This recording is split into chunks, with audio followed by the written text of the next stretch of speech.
السلام عليكم cashirkeena waxaan isku dayi doonaa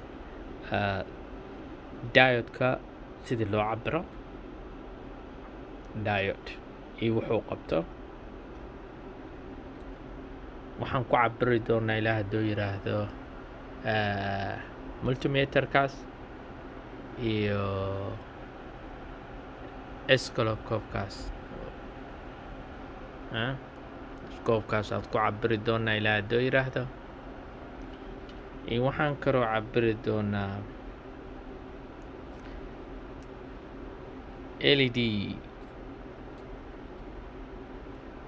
LED-gana isagana waa cabiri doonaa waxaan cabiri doonaa waa diode yarkana iyo sida loo cabiro iyo waxa laga fiiriyo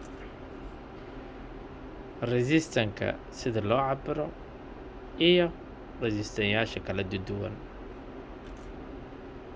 fuse-ka sida loo cabiro inuu halaabsan yahay iyo in kale adigoo multimeter isticmaalayo labada waa isticmaali kartaa laakiin multimeter capacity-ga sida loo akhriyo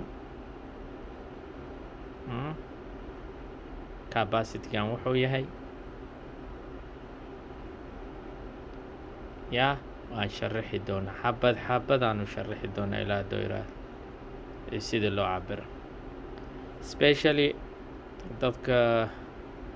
electronic qaata ama electrical qaata basic intaan inay garanayaan waaye sida loo cabiro waxaan kaloo kusoo dari doonaa sida loo cabiro frequency-ga waxaan kaloo kusoo dari doonaa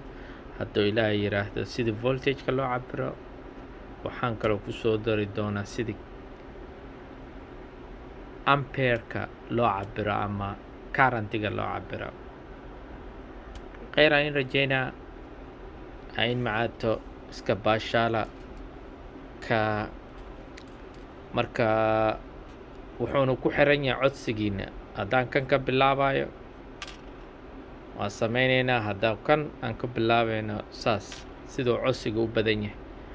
ayaan u hormari doonaa ilaa hadduu yiraahdo kheyr aan rajeynaa maca salaama